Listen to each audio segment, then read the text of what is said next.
That's where you get the ritual in Leviticus 16, the famous Day of Atonement ritual, where the priest has to sort of lay his hands on the head of that scapegoat and confess all of the sins of the Israelites over it, and then banish that goat into the wilderness. It's only the rabbis who say it has to get driven over a cliff. That's not actually in Leviticus. Love that addition, but it's not actually in Leviticus. It just gets driven into the wilderness in Leviticus. Also, I've seen goats on cliffs. They're actually very sure-footed. I don't know that would work. So. They are quite good climbers, I have to say. We need a David Attenborough special following the scapegoat into the desert. Hey everybody, I'm Dan McClellan. And I'm Dan Beecher. And you are listening to the Data Over Dogma podcast, where we try to increase the public's access to the academic study of the Bible and religion and combat the spread of misinformation about the same. How are things today, Dan? Man, I'm excited. We're gonna increase some public whatever you access. Just said. Access. We're gonna do that thing because we got work to do. We got double the scholars on today's show, so I think that's always a good thing. Speaking of which, we have a guest today. This is Liane Feldman, assistant professor of religion at Princeton University, newly minted assistant professor of religion there. How are things today, Liane? Things are great. It's finally starting to feel like fall, so I'm excited. I'm not as excited. My oldest daughter started high school a couple weeks ago, and so I'm having a whole new type of existential crisis. You're an old man. Yeah, and it's also still in the 90s in Utah, so yeah, that doesn't help. It does not. Liane is the author of the recent The Consuming Fire, the complete priestly source from creation to the promised land, which is a wonderful, not incredibly thick book, very accessible translation of what scholars so lovingly refer to as P, the priestly source. And I thought this would be a wonderful opportunity to discuss a little bit about Pentateuchal composition, the theories that are out there, and the nature and function of the priestly source for our audience. And thus, we have Liane here with us today. Just to start, I read through the preface and the translator's note and everything else, but would you mind telling our audience where the idea for this book came from and why this is an important book for the public to have? Sure. So the idea for this book initially came from, honestly, a lot of my colleagues. I realized as I was working on my first book, revising the dissertation, turning it into a book, that I had a good sense of what P was and what the scope of the story looked like and all of its ins and outs, but that a lot of my colleagues who aren't Pentateuchal specialists had no idea. Or they would know some basics, like we all know Leviticus is part of P, but I would get these requests from colleagues of mine, like, could you send me, the P story of the plagues? Or could you send me the P story of the flood? Or, and so I was making these one-off, Word documents using sort of NRSV or JPS translations, just putting it together and then adjusting where necessary for a lot of my colleagues who are asking for these things. And I realized pretty quickly, gosh, it would be really useful if I could just take this knowledge that's in my head that I've been working on for a decade, that a lot of us specialists, and I say a lot of us, probably like 20 of us in the world have in our head, but for me, that sounds like a lot, and make it a little bit more accessible. And then the pandemic hit, and the project that I was supposed to be working on, I didn't have access to libraries. So I was like, you know what? I have everything I need to do this at home, mostly. And so it was an opportunity for me to take time during COVID and just dive into this project since I couldn't work on what I had planned to work on. So for those of us who aren't in the world of biblical scholarship, let's go back and start at the very beginning of this and talk about what is P. What are we actually referencing with that? Sure. So what we're referencing with that is there has been, for the last, 250 years or so, 200, 250, depending on where you want to date it, this theory that the Pentateuch, the first 5 books of the Hebrew Bible, are a composite text, meaning they are written, the materials in Genesis through Deuteronomy are written by a number of different authors that were sort of later combined together by one or more editors. that's a sticking point. I can get into it if you want, but we don't have to. And so one of those sources, one of those distinctive strands, has been identified pretty early on as the priestly source. I actually hate that terminology. Do you have a sense of why it was called that? It was called that, yeah. So it was called that because of Leviticus, largely, because Leviticus is the only book in the Pentateuch, in my opinion, that belongs wholly to one source. And Leviticus is full of sacrificial instructions, rules around the ordination of the priesthood, laws around purity and impurity. So it has to do with things related to the cult and the priests who run that cult. So that is largely, I think, where it got its name. It wasn't its original name. In fact, like back in the late 1900s, late 1800s, early 1900s, Wellhausen actually called it the Q source for its four covenants, which is one of the narrative themes that he saw in it, but that didn't stick, and we instead got the P source. And much as I don't love that terminology, it is what stuck, and so I did keep it for this, because that way people know what it is. If you were given the prerogative to rename it, do you have something in mind that you would prefer? Yeah, that was the hard part. I actually don't know what I would rename it. I mean, we obviously called it The Consuming Fire. That was more of a work of the editorial team at the University of California Press than myself. Mm-hmm. They wanted something a little bit catchier, so they went with that, and I think it at least fits the source, so I'm okay with it. I actually am not quite sure if there's a quick, easy name that I would name it. If I were taking ancient naming conventions, I might just call it When God Began. Let's start with Bereshit. Mm-hmm. Start with the first couple of words. That doesn't really capture what the story is about, though. So how would, let's say, one of the people anciently responsible for the collation of this source, let's say they got into an argument with somebody who was a proponent of D or something like that, what would they highlight as the most important parts of their source? What stands out as why it's important to have what we now refer to as P?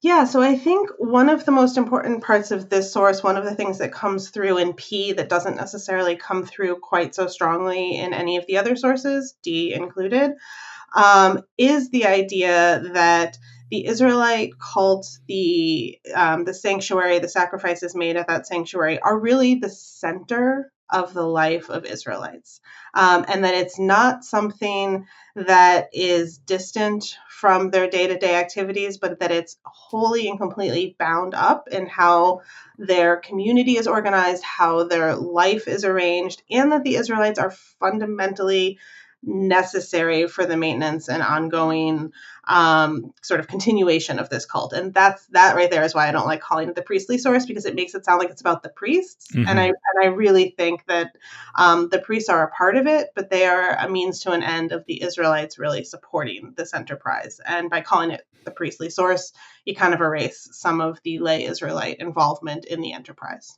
Okay, so everybody is contributing to the successful execution of all these cultic maneuvers and everything.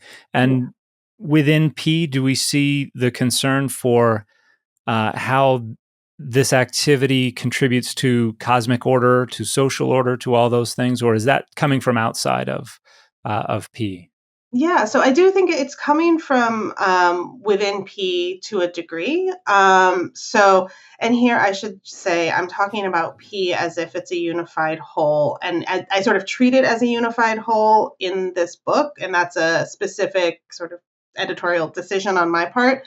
P itself is multiple strata written over the course of a few hundred years by multiple different scribes. So not every stratum of P thinks exactly the same thing.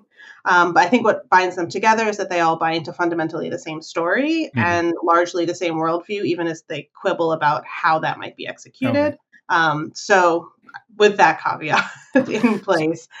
So some of sort of the cosmic order that P is working with, developing, advancing in this text, it's actually far more pronounced than in some of the other sources that we have. And here it's the idea that there's sort of a place for everything, and there's a particular sequence that everything sort of works or functions in. But what's interesting to me is it's not fixed. Mm-hmm. Right. So we see this at first in, Genesis 1 with things being sort of put in order on each of the 6 days and then the seventh day being rest. And God creates this world that is good. And almost immediately after the creation of that world, it's no longer good. What God sets up in Genesis 1 is supposed to be sort of a well-oiled machine that runs on its own without much interference from him at all. And it falls apart and the wheels come off right away. And by Genesis 6, which comes pretty closely after Genesis 1, and we don't have any of the Cain and Abel or the Adam and Eve story in P. So by Genesis 6, the world is full of violence. The order that God has set up between animals and humans not killing each other, that has fallen apart. There's bloodshed everywhere. And God realizes very quickly, this idea that I had about how things would work, it's not going to work. I have to revise. And this is, I think, one of the really unique parts about P is it's a God that's constantly revising and reacting to what's going on the ground. So it's not a sort of all-knowing God that knows what's going on from the beginning. It's a God that's reacting to sort of the unpredictability of their creation. And so some of that is actually built into the fabric of how this works. That's actually the impetus for why the cult exists in the first place, is that because of that, P's God decides, I'm going to have to live on the earth so I can keep a little bit of a closer eye on them. Oh, wow. And the entirety of the sanctuary, the tabernacle, the sacrificial rules, the purity laws, all of that is actually enabling God to live on earth. Like that's the, how is this going to work? So that's sort of bringing a kind of cosmic order of the separation between holiness and impurity, because God is fundamentally imagined as this holy thing, Right. the epitome of holiness. Not so hard to understand why. But holiness in P can't really coexist with impurity. It's kind of like oil and water. They sort of repel. Mm-hmm. And impurity is not a bad thing, but it's just what human beings are. Just by the nature of living, they generate impurity. So in order for God to exist on earth, there has to be some sort of pure space. Now, this pure space, there for a long time, the understanding of a lot of the ritual and cult that's going on in places like Leviticus, the idea was that this was cleansing the people.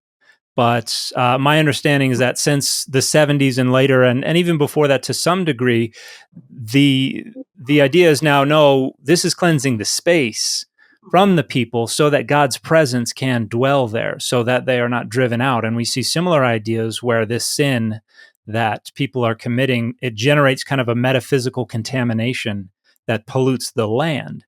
And so it's not so much something internal, interior to people or their spirits. It's the fact that we are generating contamination that is polluting the space or the land, and then either God cannot dwell there or the land cannot tolerate the presence of the people there. Is that a fair assessment of where things stand these days on ritual theory?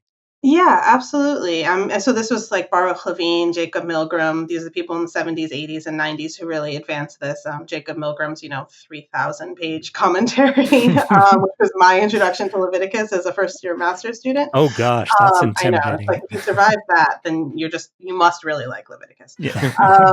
So yeah, that was really sort of one of the things that Jacob Milgram really advanced. And there's quibbles and disagreements around sort of the finer details of how this works.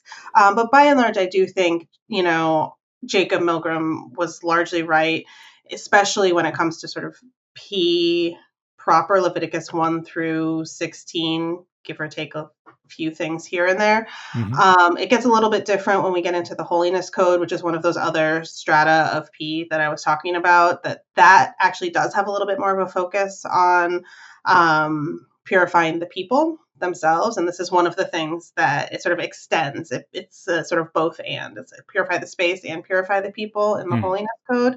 But sort of the fundamental base level of P, sort of the ritual materials really are largely focused on keeping the physical space pure and keeping removing the things, the contaminants from impurity, the contaminants from sin. This is where people often conflate impurity and sin. And this is where we get this idea that impurity is sinful. Right. The way that this system imagines it working, at least in P, it's again a little bit different in H. But the way that the system in P imagines it working is both impurity and sin generate sort of this miasmic contaminant, which then magnetically kind of attaches itself to like holy things. So you think, for me, if I'm wearing a white shirt, I will always find some kind of dirt. It just somehow magnetically attracts. It's kind of that same idea, but sort of on an invisible level. This is why I don't wear white. So I can't do it.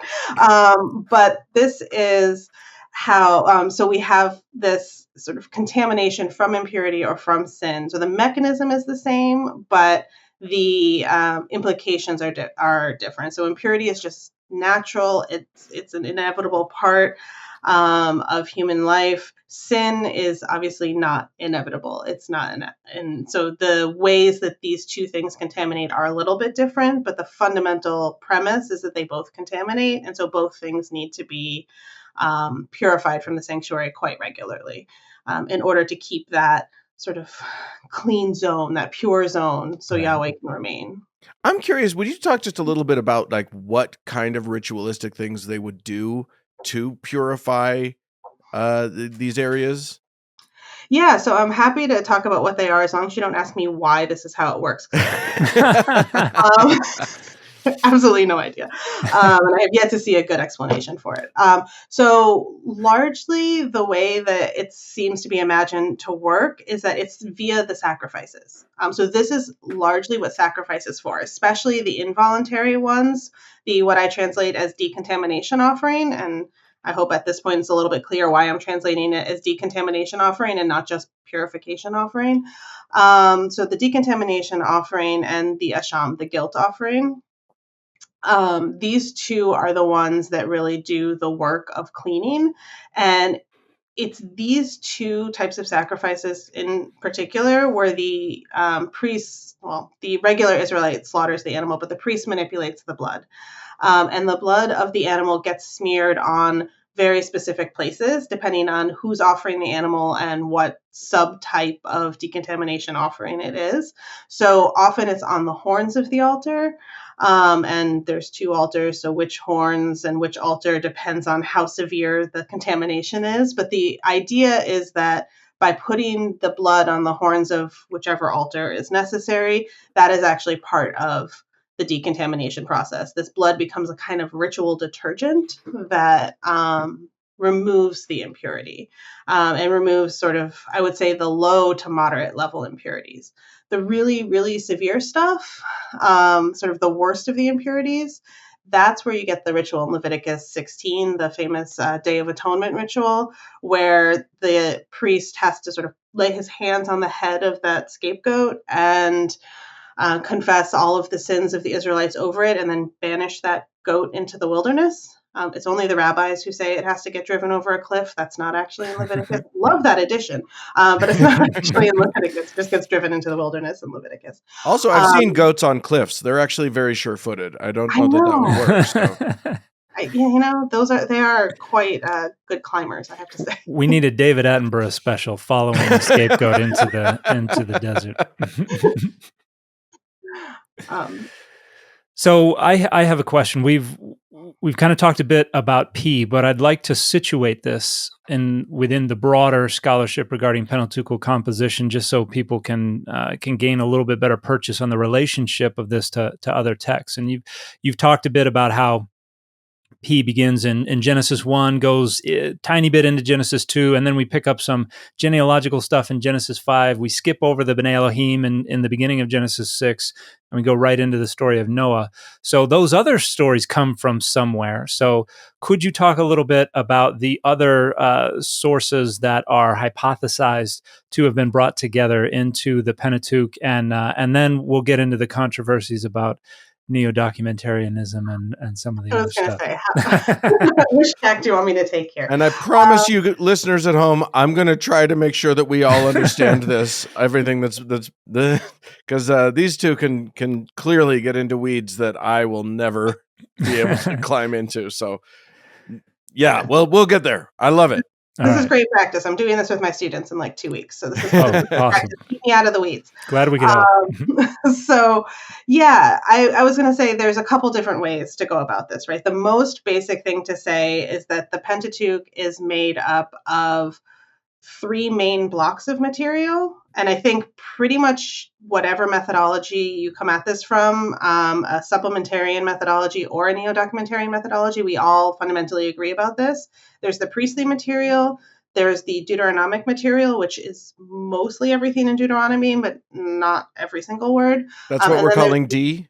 What we're calling D, yeah. Okay. I don't think supplementarians would necessarily call it D, but they would identify the same block of material as largely. And then what I often diplomatically just call the non-priestly material.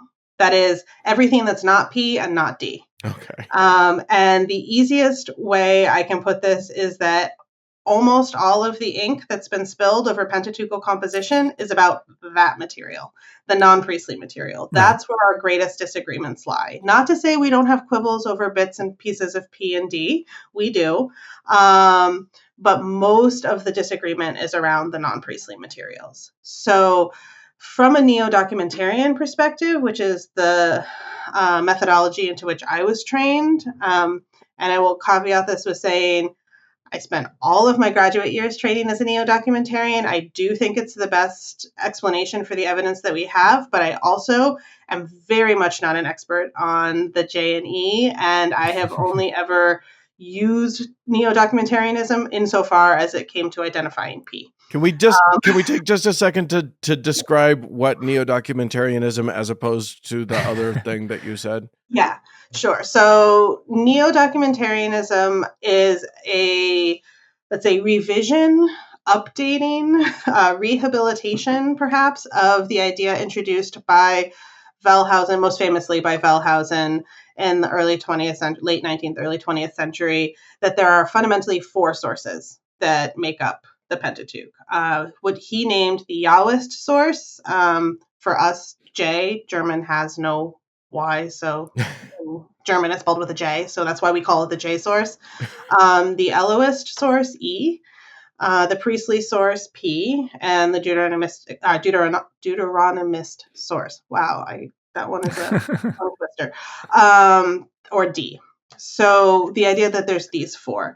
And these 4 sources, it's called the documentary hypothesis because the idea is that they were 4 independent documents that were circulating on their own and then were brought together. Exactly. So that these were 4 somewhat parallel, but still rather different stories that were written by at least 4 different people / groups of people that at some point, most scholars would say in the Persian period, were joined together. And now it might have happened once, it might have happened a few times. I'll stay out of the weeds on that. But that's sort of the Wellhausen approach. And one of the ways that he initially sort of differentiated between these sources, and most famously, was by the use of the divine name. If it says Yahweh, it's the J source. If it says Elohim, it's the E source. And this is one of the ways that sort of it started to get divided up in Genesis. And lexical considerations of other types of words also became important later on, but sort of the most famous, recognizable one is J says Yahweh and E says Elohim. That's strictly not, it works like 80% of the time. The problem is P also says Elohim for all of Genesis. Because it's a plot point in the story in Exodus 6 that God introduces himself to Moses as Yahweh and says, your ancestors knew me as X, El Shaddai in that case, Elohim and El Shaddai, but actually my name is Yahweh.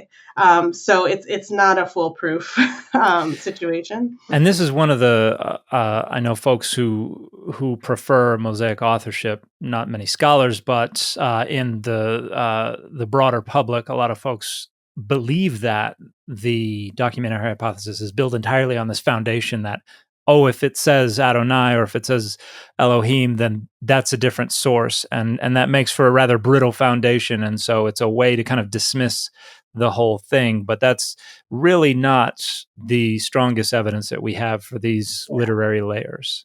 And so, this is largely the evidence that was leaned on most heavily in the early 20th century, and that mostly continental European scholarship. I don't want to differentiate it completely geographically because there are some American scholars who also take this approach, but largely, but that continental European scholarship, especially German language scholarship in the mid 20th century, really rightly critiqued and tore apart and said, this doesn't work. And they're right. It doesn't. So in the late 20th century, 1970s, 80s, and really 90s, a movement at Hebrew University, Baruch Schwartz was one of sort of the spearheaders of this, sort of revitalized the documentary hypothesis. And this is what we call the neodocumentary hypothesis. Very obvious naming reasons there. But there's a much greater focus on sort of concepts of what makes a narrative and how do we understand narrative continuity, narrative coherence. What are the things that we can point to that show the breakdown of a story? So from a methodological standpoint, neo-documentarians will start with the final form of the Pentateuch. We'll take, all 5 books and I'll just start reading. And I'm making it sound easy. It's really not. So just to be clear. None of this sounds easy, I promise you. Great. But I start reading, and then when I get to a point where, something that's already happened once happens again without explanation. So the most obvious one is the world is created in Genesis 1, and then it's created again in Genesis 2. What? There's no sort of reconciling of that. Or when I get to sort of irreconcilable facts, the flood lasts 40 days or it lasts 150 days. The bird is a dove, the bird is a raven.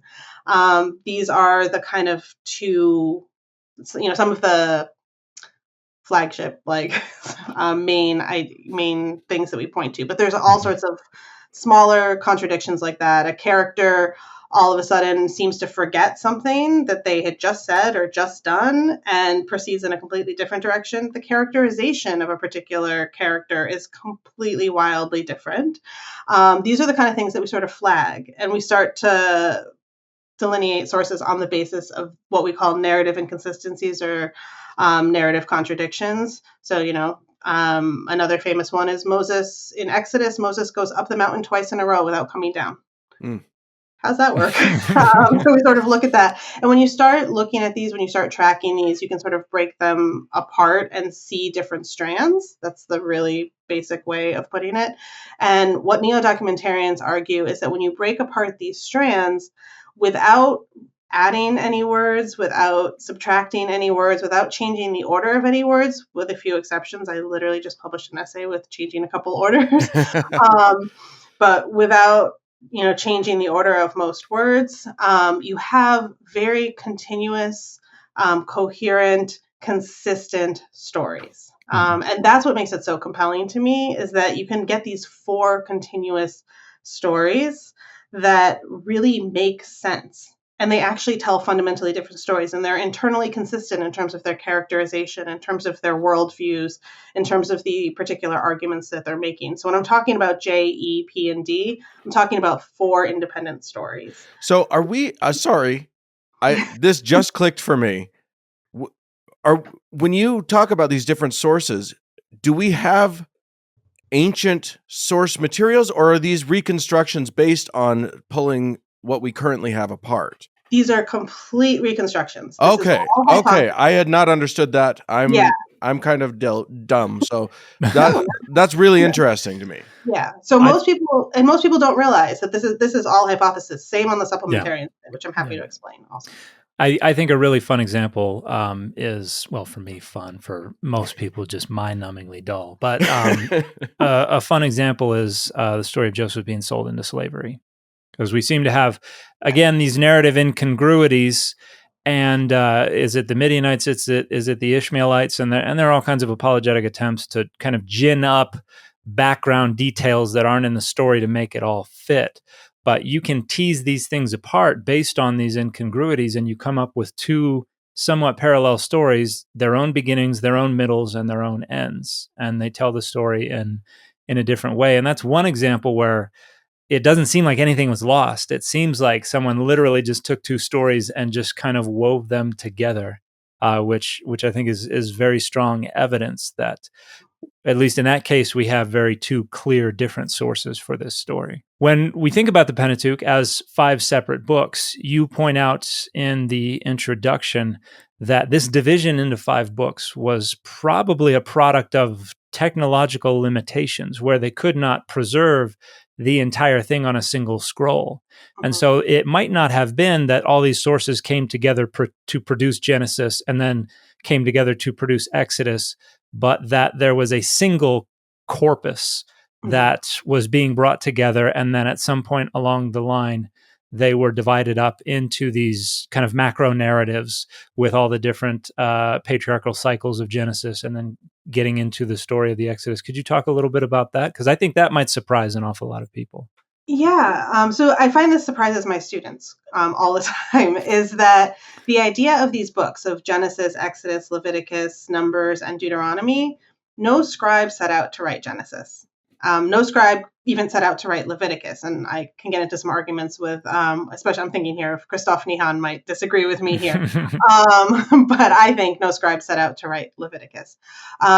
Instead, what we have is, so when these stories were put together, at least from a neo-documentarian perspective, it's really on the basis of chronology within the world of the story. So, Moses goes up the mountain, and the next thing that happens is he's on the mountain. The next thing that happens is that he comes down. So when you have different parts of the story, or with, the Genesis 37 example, Joseph being sold, you have to, when you have two stories that you have, and I often do this exercise with my students, right? I often say, you have these two stories, put them together, turn them into one story without getting rid of anything. How would you do it? And very often they do actually use chronology. I don't tell them, I don't give them any hints about how it might have been done, but the thing that makes the most sense is to follow the chronology of the story. And so when we do that, these texts obviously become much longer. Mhm. And so this idea that technology is the limiting factor, I get from a series of articles that Menachem Haran wrote in the 70s and 80s. I think there's like 10 or 11 articles or something like that he wrote in various venues for about a decade, that he talks about and analyzes, given what we know about the scrolls at Qumran, how long could a scroll have been? How long could a physical scroll, how much text could it actually support? Mhm. And so he looks at some of the longest scrolls we have, and he finds that it could support about the length of one of the Pentateuchal books, and that give or take, most of the Pentateuchal books are about the same length. And that we have, I guess I should correct that and say a little bit more. Like it's just a little bit more than what the Pentateuchal books can hold, because we actually do have scrolls from Qumran that are Genesis, Exodus, or Exodus, Leviticus, that Mm. contain parts of both books that sort of go over, not the entirety of both, but at least parts of both books. But what Haran really importantly argued is that these divisions between the books are not arbitrary. It's not the scribe wrote until he got to the end of the scroll and said, I'm going to stop here. Guess I need a new page, or guess I need a new notebook to fill this in sort of modern terminology. Though nobody uses notebook anymore, so maybe it's not so modern. But they're also thematic. So you pick a point in the story where it makes sense. That's about the length of material that would have fit on a scroll, but makes sense. So what we get is, creation to the Israelites in Egypt. That makes sense. the departure from Egypt, the story that starts in Exodus 1, until they get to the setting up of the tabernacle, what I call the dwelling place in the translation, at the end of Exodus, that makes sense as a unit. We have sort of the cultic rules and the purity laws. That makes sense as a unit. The wilderness wanderings make sense as a unit. So it's sort of grouping sort of almost 5 acts of a play, if you want to use drama language, figuring out where those most logically break. And in some cases, it makes perfect sense. In some cases, I would quibble a little bit. And you can see, I put my divisions in this translation often across book lines. My chapters don't quite line up with the chapter or book divisions that we currently have. But yeah, these decisions were often made based on technological limitations and based on sort of thematic arcs, so to speak. So you mentioned at Qumran some texts where you go over the book and include a little bit of Exodus. I don't recall having seen in the manuscripts, but is there a very clear break in the transcription where we get to our book divisions? So the main question is, do we already have our standardized book divisions when these scrolls are being transcribed, or is it something that's in flux even in that time period? I love this question so much because the assumption is that yes, we have standard book divisions, but I actually think one of the entirely different project I'm working on that I'm not going to get into because it's still incredibly hypothetical at the moment and I may be very, very wrong. But part of it was looking at sort of the extent of these scrolls. And as best as I can tell, there is one fragment, because the thing to remember about these Pentateuchal texts is that they are so incredibly fragmentary. There are very, very few pieces that contain more than at most 2 lines. 3 lines. There's a section of Leviticus that's longer that I got to see in person this summer that was incredible. But for most of these texts, we're talking tiny, tiny fragments with a few words on them, a couple of letters. So we don't actually have a continuous text. So when I'm talking about these scrolls that are Genesis Exodus or Exodus Leviticus or Leviticus Numbers, these are scrolls that the original editors determined were in the same hand, largely material that looks like it's from the same parchment. So they're calling them the same scrolls, probably found in the same area. So they determined that these are from the same scrolls. There's actually DNA testing being done on some of these scrolls right now, which is super interesting to figure out, are they actually from the same parchment? Can we corroborate some of this? Wow. But all that to say, as far as I can tell, there's exactly one fragment that has the last letter of the book of Genesis and perhaps the first letter or two of the book of Exodus on it, and there's a gap. There's a gap. Okay. It's not like a line gap, it's just like a gap in the line. But it is also a sort of change in this, it's a change in scene in the story. We have fragments very clearly that have chapter breaks or logical breaks that also have gaps like that. So I don't know. Like the question is, it may have been preserved, but the fact that we have what scholars tell us is Genesis, Exodus, Leviticus, and that those don't line up. They're not all the same, right? They don't line up at the same start in Genesis and the same ending in Exodus. Some of that may just be because we don't have those fragments. Right. Yeah. So I don't want to read too much into it, but to me, it seems like it may not have been quite as stable as we think it is. Okay. But so it could still be an open question if the divisions of the books had become standardized by that point. Yeah, we know that they're pretty standard, but it's like later, a few centuries into the Common Era, that's when we have really good evidence that they've standardized. So speaking of dating, I know a question that I have and I imagine a lot of people are going to have is, you've mentioned that there were several literary layers, that the coming together of P is something that took a long time. When do you date the first attempt to collate what we would call the first layer of P? So what I think the oldest layer of P is? Yeah. I think it's funny. The more I work on this text, the later the date starts to get.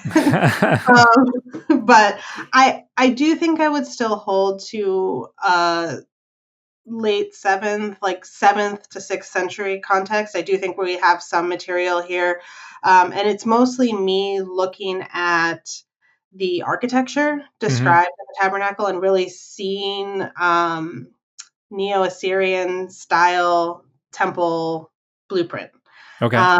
And that a lot of the temple sites that we see in places like Tel Dan, Tel Tainat, Ain Dara, they all share this kind of, Tel Arad as well, they all share this kind of tripartite three-room sanctuary plan, which is a very sort of Neo-Assyrian plan that we see from roughly the 10th to the 7th, 6th century, that's sort of its heyday. So part of it is I'm still kind of clinging to that a little bit and saying, this is what's being reflected here. Maybe, maybe, like, I hold it very lightly, but I do think that some of what we see here may be sort of 7th, 6th century, but probably not the majority of it. Okay. Now, once we get into the 6th century, now we're talking about the Babylonian exile. We're talking about a period when there was no temple. Are you of the opinion that a lot of this is really folks who are outside of Israel kind of fantasizing, trying to put together and organize in their heads how they want this all to work, even in the absence of the cult? Or is this mostly coming after they come back and are reestablishing the cult? Yeah, so this is a hard question for me to answer because here I really love Benjamin Summers' piece on pseudo-historicism and the perils of dating the Pentateuch. I'm messing up that title, but it has all those pieces in it in some order. And he makes a really compelling argument in that article that we could just as easily place something like, I don't know if he uses P specifically, but we could just as easily place something like the construction of this elaborate narrative about a sanctuary in the exile with somebody longing for a return, trying to, like Ezekiel, trying to imagine what will be when the time comes. We can also very easily place it at the return as a program for the rebuilding, as a program for sort of the ideal in the early Persian period about what it should be. Or we could put it pre-exilic and say this is how it was, and they're reflecting. So what for me, when it could equally make sense in any of those contexts, I don't want to guess which context it's in because it doesn't feel like there is solid ground to do so. And then it just becomes guesswork on my part. And I think it's one of the things I say in the dating section, because much as I often resist dating, I did write a section in the introduction on the dating. But at the end of that section, I said, one of the things that's very distinctive about P is that it fundamentally, in the way it tells its story, resists being dated in a way that kind of makes the story present itself as timeless, present itself as trying to defy geopolitical movements and changes in particular situations. So I want to respect the fact that it's actually not giving us any good hooks. There are a few, like in terms of economics and architecture, like we can get a few hooks that at least there's things in the real world that are being reflected. But in terms of dating why somebody might have written this, I have no idea. And I wish I did. I wish I could go back to that period and ask or watch somebody write this so I could figure out when it was. But I think that's one of the things that's both frustrating and beautiful about this text is that it really does actively resist that. And I think that's ambiguity, the fact that it can work in so many different settings, I think is one of the reasons that Genesis 1, at least, does seem to transcend that and seem to function as something that a lot of people understand as just this very poetic kind of absolute beginning that is not easily reducible to a given ideology or historical period. Which brings me to another question I wanted to ask about translation, because you talk a little bit about translation philosophy in here, and there are two parts that I wanted to get your thoughts on. One, I appreciated very much the way you talked about the fact that a lot of the kind of lexicalized terms that we use in contemporary translations are really just kind of incidental lexicalization of overly literal renderings from the King James Version and elsewhere. And could you talk a little bit about why you think it is more helpful to kind of break that habit, how it can render things both more foreign and more familiar to not use the terms that have become traditional?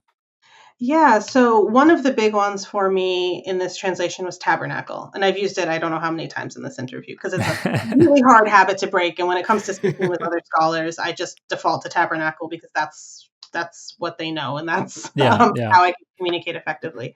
But I categorically refuse to translate Mishkan as tabernacle in this translation.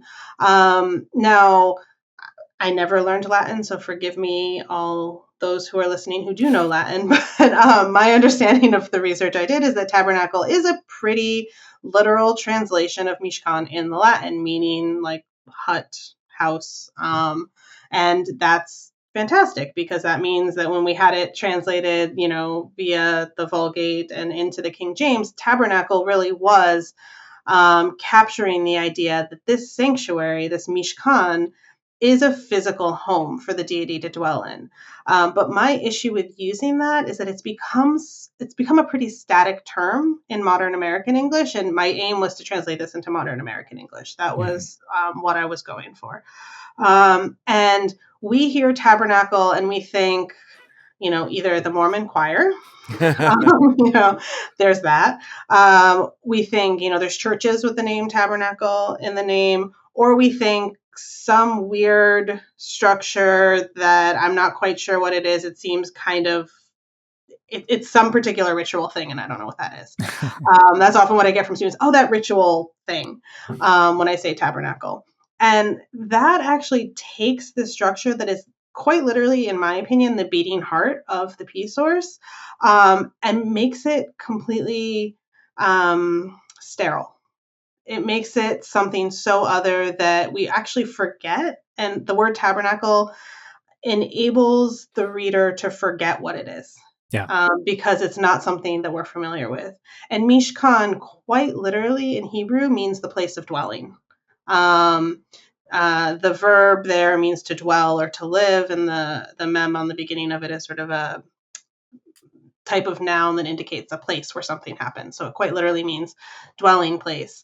And that really is one of the fundamental points of this story. The reason this exists, the reason we have all of these complicated, to our perspective, complicated instructions, is so that the deity can dwell among the Israelites on earth. And that is fundamentally what this Mishkan structure is for. And so I wanted readers to be confronted with that over and over again, as dwelling place, dwelling place, dwelling place, so that you can't forget the central role of this. You can't think of it as something sterile or other, but that it actually becomes, hopefully, that that home, that breathing entity that it actually is in the text. And I think that's such an important part of translating a text with which so many people are familiar, is defamiliarizing things so that we take notice of it and then actually dedicate some cognitive effort to figuring out what is this referring to. Because we'll just glide right past the word tabernacle without thinking about it at all. And another, the very beginning of Genesis 1 in your translation was something I commented on Twitter, something I talk about every 3 or 4 weeks. I have to bring it up on my social media. And it was what we talked about the very first episode of the Data Over Dogma podcast. Can you tell me why you rendered for Genesis 1:1 when God began to create? I thought you were going with tohu vavohu there. So sorry, I was going in. Well, no, that's part of that's right there in the next clause. Yeah. I'd love to hear about that as well. Yeah. But I think all of it together would be wonderful. Yeah. Oh, I've seen you talk about this on various social media things. So I feel like I'm just going to be repeating your words here because what you're saying about them is out of the mouths of 2 witnesses. So. But yeah, basically, we can translate it. I think historically it's been translated in the beginning, but really Bereshit is a construct phrase, which in Hebrew means it is bound, it is tied to the word that comes next. So that's often a relationship X of Y. So here, because it's verbal, we have when God began, Bereshit bara is when God began. It's just that's the particular syntactical formation that this is. And so it becomes kind of the introductory clause to a more complicated sentence that then goes on to describe the conditions. So when God began to create the heavens and the earth, what did it look like? And then so in verses 2 and 3, we have sort of a longer description of what that looked like. What was the material with which God was working? What did it look like at that point of beginning? And it looked tohu vavohu, which you render, and I think to some degree following a little bit after Alter's attempt to try to maintain some of the alliteration. How did you go about verse 2? Yeah, so for as much as I quibble with bits and pieces of Alter's translation style, and I've taught translation seminars with grad students, and we go at it in those seminars, that he was on to something. And I think Fox did this also, although I don't have that. That's in my office at Princeton, so I don't have that one to look at. But at least with Alter, he translated as welter and waste, which I think tohu vavohu is, a term. It's two words in Hebrew, well, three, but two in Hebrew that are sort of alliterative, rhyming. They have a particular cadence to them. They're also kind of nonsense words. They don't have a real specific meaning to them. In fact, I recently learned that they've come into other languages as meaning and I think there's in German, it's come into German as a static phrase, which is really? fascinating to me. A friend of mine did a thread somewhere on this. I probably should have looked that up. I don't remember exactly what the German. There's a new edition of the Einheitsübersetzung from a couple of years ago that likes to transliterate where they think that the style is more important than the substance. So like Isaiah, kavla kav, kavla kav, tzavla tzav, tzavla tzav, they just transliterate. So that could be where we see that, but that's interesting. So it becomes this kind of word that it's this phrase that's very, very difficult to translate. And I appreciated Alter there trying to keep some of the alliteration, because one of the things that you said just a little while ago was that Genesis 1 is very poetic sounding. It has that sort of high language. I'm not going to call it poetry. I'm not on the bandwagon that calls it poetry, but it has a poetic nature to it. And tohu vavohu is that. I did sort of take issue with Alter's welter and waste, because it's not communicating. It kind of communicates a wasteland. Like when I hear welter and waste, I think kind of dry, arid wasteland, kind of like similar to, often you'll see tohu vavohu translated as formless and void. And so that's what I was really trying to get away from, because there's this misconception that in Genesis 1, it is creation out of nothing. Right. That God started with nothing and just created all the parts of the world. And that's genuinely not what this text is saying. What this text is describing, if we go on, is a world that is really sort of watery. The land emerges out of the water. So God kind of gathers the waters and the land comes up. All of the stuff and substance of creation is already there under these waters. And it's the act of separating them, of moving them, of pooling them, that enables creation. So I really wanted to get at the swampiness. Because if I think about like all sorts of stuff hidden in water, like I think kind of like murky, swampy. And so I landed on murk first, because I'm like, it's kind of messy. And I'm like, what else has kind of got that watery, slightly messy sense? And so I went with Meyer. I went with Meyer and murk to try to get that, because those words for me evoked a little bit of a wateriness, of a sort of swampy nature. And I go on to really harp on the fact in the translation, really try to draw out the fact that this isn't creation out of nothing. But I was Right. hoping that by at least picking Meyer and Merck, I could push back a little bit against the formless and void, the wasteland, the nothingness idea. Now, this account of creation has pretty close ties with other ancient Southwest Asian and even Egyptian concepts of kind of land emerging from the chaotic waters of creation. Are you a proponent of the idea that Genesis 1 is kind of a domestication of something along the lines of the Enuma Elish's Chaos Kampf, or do you think that we're further removed from that it's not an adaptation of that earlier myth? Yeah, so I think there are parts of P that are very much sort of an adaptation of Mesopotamian myths. I don't really see the connection with Genesis 1 and Enuma Elish particularly strongly. I think in broad conceptual terms, it's there. I guess if you want to compare the phrase Enuma Elish to Bereshit Bara, maybe, but even then it's not quite. So for me, the idea that there is a separation of waters and creation comes out of waters is very, very broad, and very general.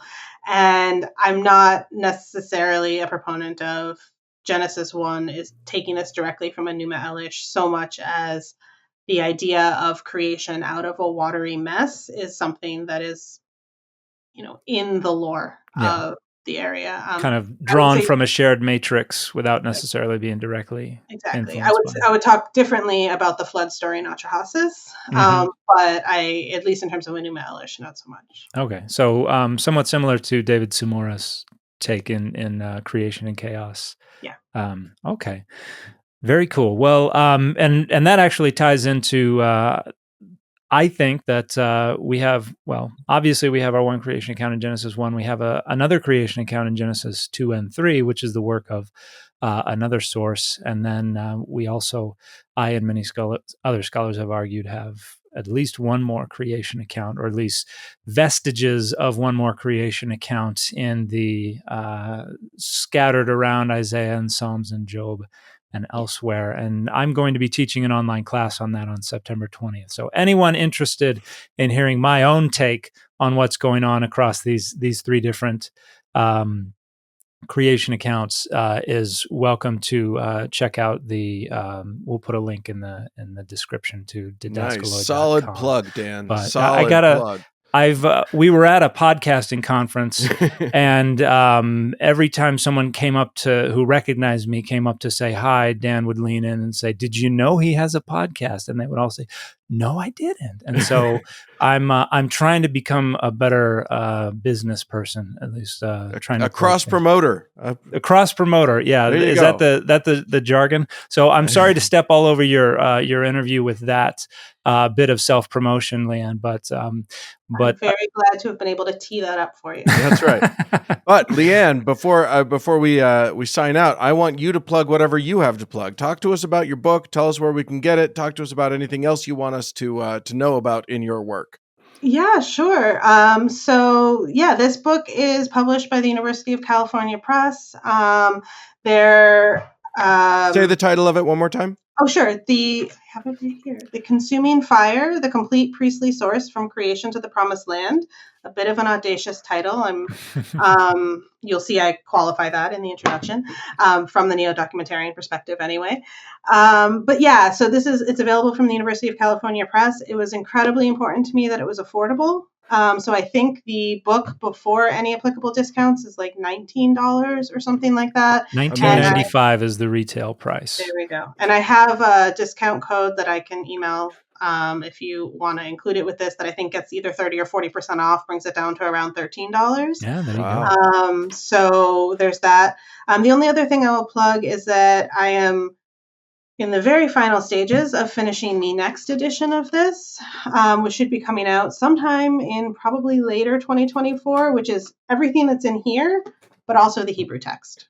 But don't let that stop you from buying the current version, and then you got to go and buy the next version after. What I will say is the Hebrew version, the version that has so just to be clear, I'm not translating the introduction or the notes into modern Hebrew. This is including the biblical Hebrew text that I translated. And in large part, this is not something that the University of California Press usually does, because this is a world literature and translation series. But because this is a text that is hypothetically reconstructed, obviously using scholarly methods, but I think sentence one is, why am I not just making things up? When I sort of talk about the method. That this isn't a text that's available in Hebrew. So, nobody can really question my translation or quibble with choices I've made, because you don't have access to the text that I translated, because you don't know which words I kept in and out. And so it was very important to me to have that transparency, to say, look, I have this text that I translated. I want to make it available to scholars, to students who know Hebrew, to those in the broader community who can read biblical Hebrew, so that they can see too, so they can, argue with me about the translation, argue with me about choices. This was not meant to be the definitive statement. So when I say it's an audacious title to say the complete priestly source, I wanted this to start a conversation. I wanted to make the knowledge that was in my and maybe 19 other people's heads accessible to everyone else. And I hope people disagree with me. I hope people argue. I hope this is the start of a broader conversation about what this source can be. I absolutely love this text. I fell in love with it in 2009, and I'm still not done with it. So, I just want other people to see what I love about it and to have a chance to tell me that I'm wrong about it. So the Hebrew will be coming out sometime in 2024 once I manage to catch all the errors in the proofs with the help of a wonderful copy editor. So this is really an opening volley in what will hopefully turn into a longer discussion. And correct me if I'm wrong, but Seth Sanders is also using your text for a digital online version of the priestly source that will be. I know I know Seth has a digital open access online priestly source. I didn't realize he was using my text. That's amazing if he is. I don't want to get him in any kind of copyright trouble. Because if he chooses to do that, I'm very honored by it. I don't know. I don't want to be misrepresenting Seth either. He is in some way, shape, or form referring to your text in an outline of the priestly source for his open access digital version that is also annotated. And so, I think his is just, at least right now, his is English only. I think. Yes, I don't know. Yes. I don't know if he has plans to put the Hebrew up, but yeah, he put that out. That was out. It's been out for about a year, I think. And it's a great resource for anyone who doesn't want to buy the book, who wants to compare. Because I think some of his source divisions are a little bit different than mine. So this is what I mean about arguing, about having discussions. So it might be he was originally basing his off of yours, but fiddling with it here and there.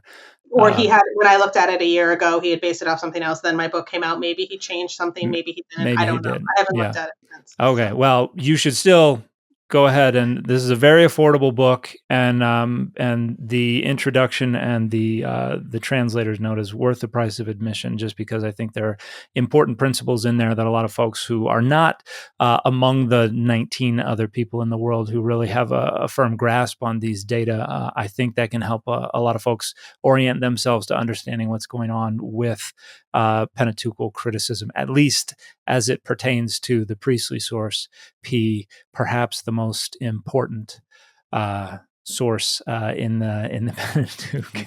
And I'm trying not to alliterate so much with the P sounds. Well, thank you so much, Liane, for your time. We really appreciate it. Appreciate your expertise, and really appreciate you publishing this book that I think will be very helpful. Dan, did you have something to add? Just that anyone who would like to write into us can do so by writing into contact@dataoverdogmapod.com.